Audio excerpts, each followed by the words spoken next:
Bonjour à tous, c'est Pedro. Aujourd'hui, on se retrouve dans le sud de la France pour essayer le deuxième modèle du renouveau de Smart, c'est la Smart #3.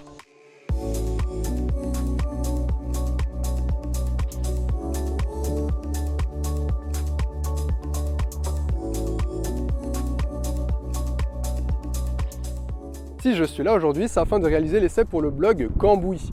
Donc l'essai de cette Smart #3 sera également à retrouver à l'écrit sur son blog, je vous mets le lien en description. Donc cette Smart #3, c'est le deuxième modèle du renouveau de Smart. Vous savez, l'année dernière, l'H1 est sorti, c'est un véhicule un petit peu plus petit. Ici, on est sur un véhicule de 4,40 m de long, avec un style totalement différent. Si on se met face à lui, on a vraiment l'impression d'être devant un H1, mais lorsqu'on se décale sur le côté, on remarque qu'en fait, on est en présence d'un SUV coupé.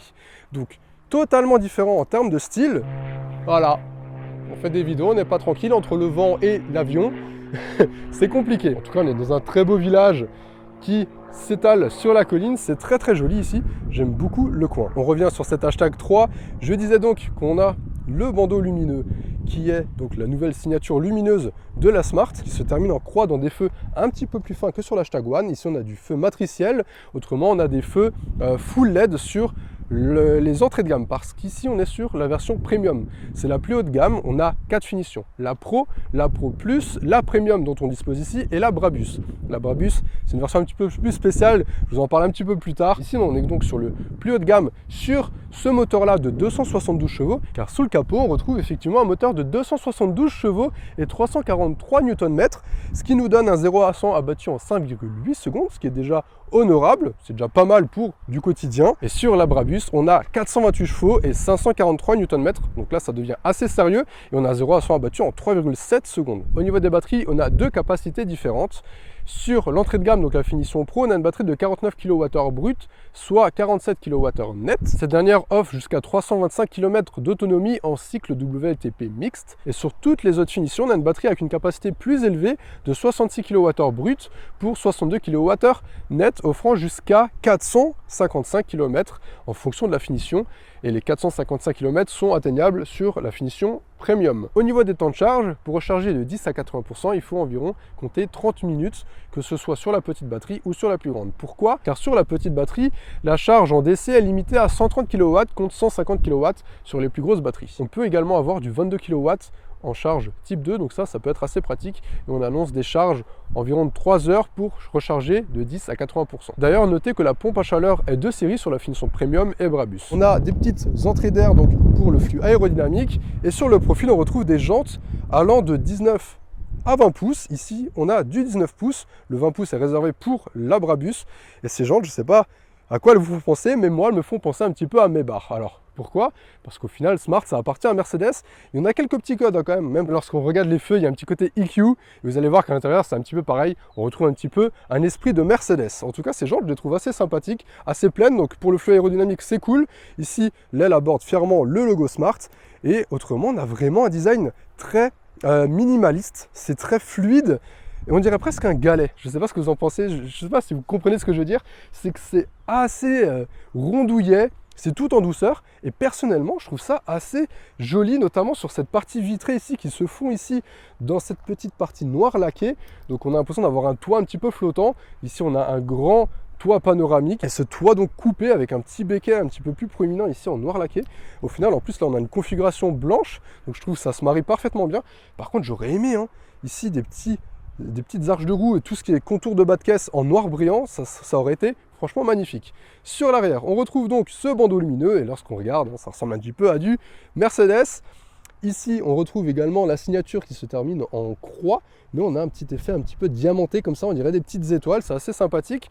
Le logo #3 ici, en partie basse, on a un petit diffuseur. Lorsqu'on regarde ici, alors est-ce qu'il est esthétique ou non, je ne sais pas, en tout cas, ça finit bien visuellement, c'est assez sympathique. On a une petite vague ici en gris alu.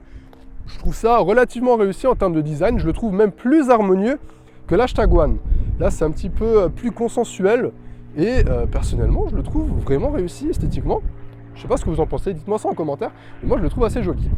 On a un haillon électrique. Ici, on ouvre grâce au petit bouton qui se cache dans le A. un haillon électrique qui cache donc un volume de coffre de 370 litres et 1160 litres une fois que la banquette est rabattue. Donc on a une banquette en 40 par 60 qui se rabat manuellement. Et ici on a un double fond dans lequel on peut ranger les câbles avec encore une grosse partie juste en dessous. Mais les câbles, on peut également les mettre à l'avant. Juste ici dans un petit frunk, donc ça évite justement d'avoir les câbles qui traînent dans le coffre. On a un petit détail sur le flanc qui est assez sympathique, c'est les poignées affleurantes. Là elles sont ouvertes, d'ailleurs on a le petit logo Smart. Voilà, là elle vient de se fermer à l'arrière. En fait lorsqu'on s'approche du véhicule, elles viennent s'ouvrir pour nous permettre d'ouvrir la porte. D'ailleurs, c'est ce qu'on va faire, on va passer à l'intérieur. Ici, donc, on est sur une finition premium, on a différents types d'intérieur. Là, on a une configuration assez sympathique avec du brun et du noir surpiqué vert fluo. Donc ça, c'est les nouvelles couleurs un petit peu de Smart. On va s'installer à bord. Vous avez remarqué que ça ressemble un petit peu à du Mercedes, avec cette planche de bord en T, avec cette console centrale en une pièce, que je trouve relativement jolie. C'est du plastique. J'avais un petit peu peur que ça craque un peu partout, mais au final, ça va. C'est quand même relativement bien fini. Au final, c'est un petit peu la planche de bord de l'Hashtag One, à quelques détails près, notamment ici, les aérateurs en forme de cercle, à la place des ovales, comme là-bas. Mais je trouve ça assez joli. On a un petit dégradé ici, du gris au noir. Toute cette partie-là peut changer de couleur en fonction de la finition. C'est relativement épuré. Sauf ici, on a ce grand écran de 12,8 pouces qui paraît assez chargé à première vue, mais on s'y fait rapidement. À l'utilisation, on a pas mal de raccourcis. Ici, c'est le menu Home. Ici, on a tous les widgets. Je vois qu'on a Spotify, Android Auto, Apple CarPlay en sans fil. Ici, on a donc tout ce qui est multimédia. La caméra 360 qui est de relativement bonne qualité, même si on a vu mieux.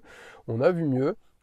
Et au final, on a quand même quelques petits raccourcis ici pour le réglage de la voiture. On en retrouve également ici pour la ventilation, le désembuage, avant, arrière et les modes de conduite. On a éco, confort, sport. Et d'ailleurs, on a une petite animation ici lorsqu'on change.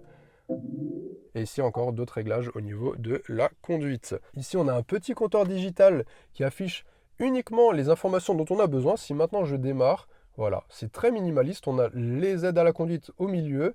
On a la vitesse à gauche avec le power. On n'a pas besoin de plus honnêtement, d'autant plus qu'on a un affichage tête haute de 10 pouces juste en face, qui est lui également assez complet. Donc au final, je trouve ça assez minimaliste dans la globalité. Les fonds sont blancs, donc ça donne un petit côté moderne que j'apprécie particulièrement. Ici sur le panneau de porte, on a quelque chose d'assez minimaliste également, avec ici cette petite surpiqûre, une toute petite poignée, cette grande partie du coup pleine, avec cette poignée presque flottante que je trouve assez jolie en termes de design. C'est vrai que moi j'aime bien les habitacles des Smart. Notamment ce volant avec le gros logo en plein milieu. On a encore l'inscription Smart juste en dessous. Et ici, on a donc ce biton en brun, noir et surpiqué vert acide. De ce côté-là, on gère tout ce qui est aide à la conduite et le park assist, logiquement. Ah non, ok, on a un accès direct aux caméras. Ça, c'est pas mal. Mais on a effectivement quand même le park assist. Effectivement, stationner, sortir de la place.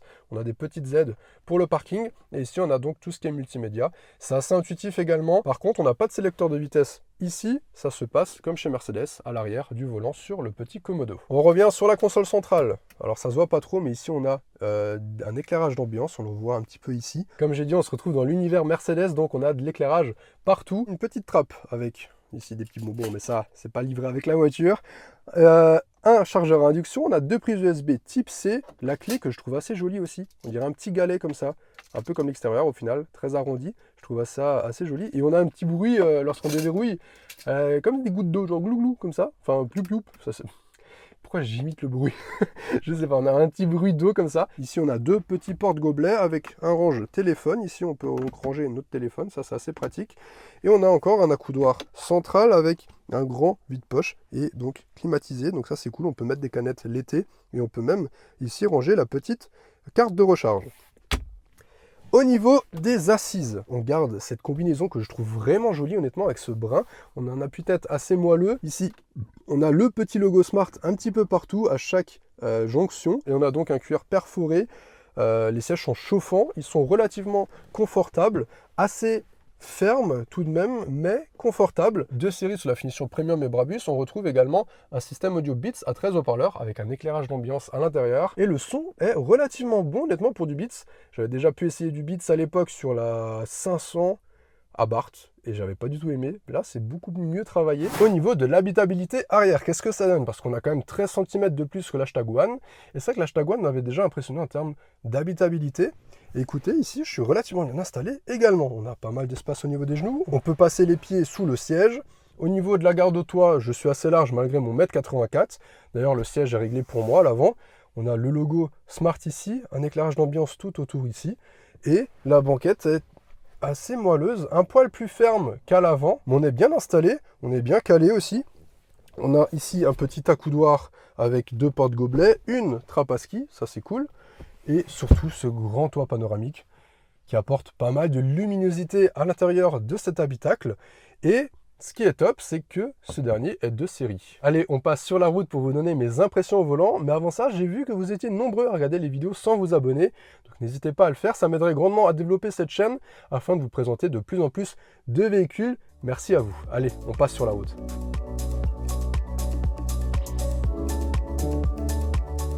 Alors sur l'Hashtag One, j'étais un petit peu mitigé du fait qu'on avait peut-être un peu trop de puissance sur le châssis. On a 272 chevaux sur les roues arrière, donc forcément en électrique, il y a de la patate, donc ça vient tout de suite. Donc il faut faire attention, notamment sur route mouillée.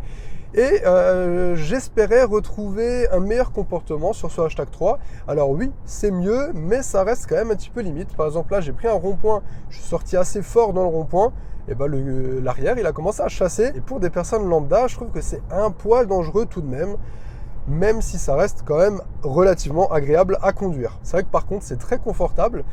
Bon, déjà on a l'électrique qui fait que c'est très silencieux, on a une très bonne insonorisation je trouve. Tant en termes de suspension, ça absorbe vraiment bien je trouve toutes les déformations sans être super raide, du coup c'est assez smooth. Là on arrive sur des petites routes un petit peu plus sinueuses, on va voir ce que ça donne en termes de dynamisme.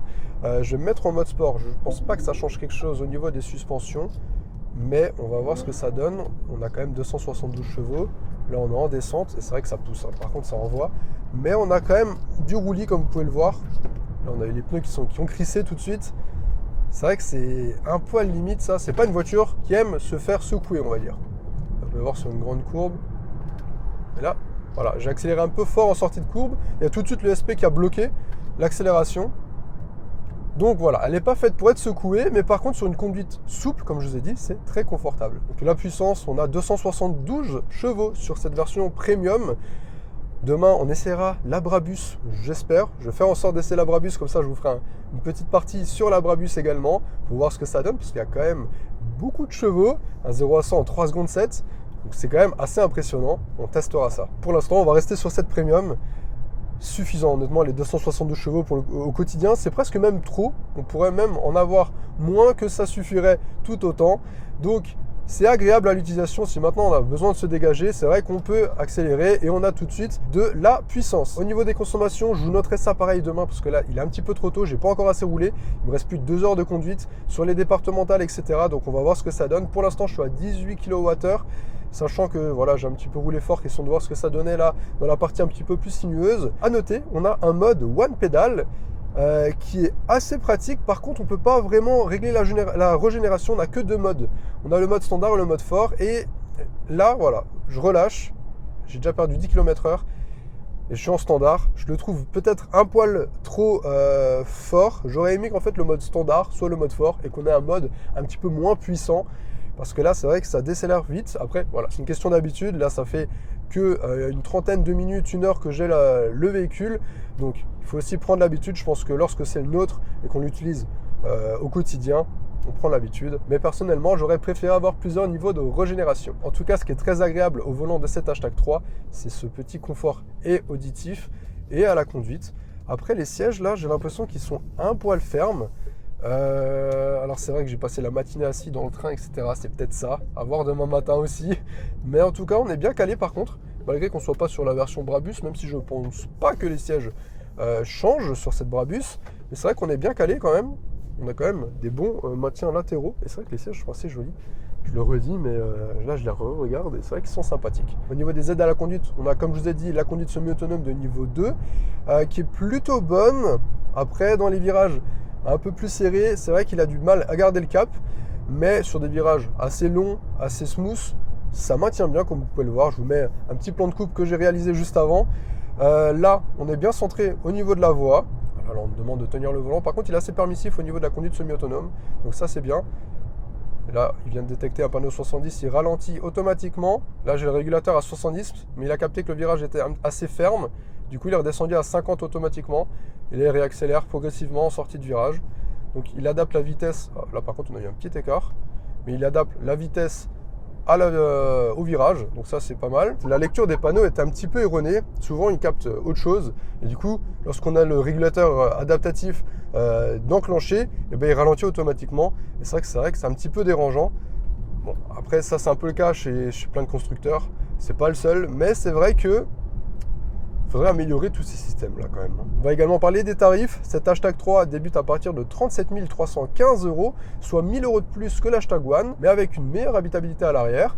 On a un véhicule quand même plus grand, 1000 €, je trouve que ça reste assez raisonnable. Et la Brabus débute à partir de 49 815 €. On se retrouve le lendemain, cette fois-ci dans la Brabus. Donc, je le rappelle, 428 chevaux, 543 Nm. Et surtout un 0 à 100 abattu en 3,7 secondes. Alors, on se fera un petit 0 à 100 après pour voir ce que ça donne. J'en ai pas encore fait. On aura l'expérience en direct tous ensemble. En tout cas, c'est vrai que là, même sur une simple accélération, ça envoie. Là, on est sur des petites routes. J'ai mis le mode spécifique à la Brabus. Donc, c'est un mode de conduite supplémentaire nommé Brabus. Et qui permet d'avoir donc les 428 chevaux, le maximum de couple et qui rigidifie un petit peu la direction. Il faut savoir que sur la Brabus, on a un tarage de la suspension qui est un petit peu différent. Il est un petit peu plus ferme, on a 50% de plus de fermeté à l'arrière et 36% à l'avant. Donc ce qui le rend un petit peu plus sportif. Parce que c'est vrai que sur la normale, comme on a pu le voir, c'est un poil mou, ça prend un peu de roulis. Là, c'est vrai que, voilà, là on a beau avoir 4 roues, franchement c'est excellent. Mais ouais, ça envoie. Par contre, le frein est un petit peu bizarre. Vraiment, le feeling de la pédale de frein, il est assez mou. Il faut vraiment appuyer pour commencer à avoir, un freinage assez consistant. Moi, je suis pas très fan de ça, perso. Mais par contre, c'est vrai qu'en termes même en termes de roulis, c'est beaucoup plus sympathique. C'est beaucoup plus ferme et du coup, elle est un peu plus agréable quand même à conduire. Donc ça, c'est cool. Au niveau du frein, par contre, c'est vrai que il y a quand même 1,8 tonne à freiner. Mais voilà, ça pousse. Mais ouais, ça freine quand même fort. Hein. Ça freine fort. On a vite les pneus qui dérapent. Ah, là, il y a une petite courbe. On va voir ce que ça donne. En tout cas, ouais, c'est déjà beaucoup plus sympathique. Hein. Beaucoup plus sportif quand même. Ouais, ça glisse un petit peu et ça se replace. Oh là là, ouais, non, ça pousse. Hein. 3 secondes 7, c'est pas... Waouh. On a une petite épingle. Ouais, il y a l'arrière qui pivote un peu. Parce qu'effectivement, du coup, hein, comme je vous ai dit tout à l'heure, on est sur une version 4 roues motrices sur la Brabus. Et du coup, c'est un peu plus agréable. Elle est beaucoup plus fun quand même que les autres. Hein. Enfin, encore heureux, j'ai envie de dire. Hein. Il y a des petites bulles qui s'affolent. Parce que je suis un peu au-dessus des 80, 82. C'est pas la fin du monde, t'inquiète pas. Mais ouais, c'est vrai que c'est beaucoup plus sympa. Et ça pousse bien. Hein. Ça pousse bien. Ça prend moins de roulis. Et puis à l'intérieur de cette Brabus, comme vous pouvez le voir, on a un traitement spécifique en noir, en cuir noir et en alcantara, avec des surpiqûres rouges, vraiment le combo parfait pour la sportivité. Toute la console centrale étant gris alu un petit peu comme ça, donc c'est assez joli. On a le volant en alcantara également, du coup on a un traitement un peu différent que j'apprécie personnellement. On a les ceintures rouges aussi, ça fait très sportif, hein. Donc c'est assez sympa. Ouais, en courbe ça s'inscrit mieux, hein. Ouais, c'est beaucoup plus plaisant à conduire. Parce qu'il faut savoir que sur l'hashtag One Brabus, le tarage de la suspension était le même que sur la Premium et les Pro, alors que là, on a vraiment quelque chose d'un peu plus différent, un peu plus vraiment typé sportif. Et c'est vrai que c'est plaisant parce que du coup, au final, même si on était en 4 roues motrices sur l'hashtag One, le châssis il était complètement dépassé par la puissance. Là, c'est beaucoup plus appréciable. Je vois qu'on a une ligne droite en face. Est-ce qu'on ferait pas un petit 0 à 100 ? Bon, on va se faire un launch control, pied sur le frein. Accélérateur, 3, 2, 1. Et 100. Ah oui, ok. Bon, dès le matin, ça réveille. Hein. Ouais, ok, on se prend un petit coup dans la tête. ça pousse. En 3 secondes 7, c'est impressionnant. Donc cet hashtag 3 est assez agréable à conduire si on n'a pas une conduite sportive. Si maintenant on veut vraiment la secouer, c'est pas le top. Elle n'aime pas ça, elle n'est pas faite pour. Mais pour une conduite relativement souple et confortable, eh ben, honnêtement, elle fait bien le travail. Écoutez, je pense qu'on arrive sur la fin de cet essai. J'espère que ce dernier vous aura plu. Si c'est le cas, n'hésitez pas à vous abonner pour ne pas louper les futurs essais, à lâcher un petit j'aime si cette vidéo vous a plu et n'hésitez pas aussi à me suivre sur Instagram pour ne pas louper tous les backstage. Comme ça, vous pouvez voir ce qui arrive sur la chaîne en avant-première. Moi, je vous dis à très bientôt pour de prochaines vidéos. Allez, salut!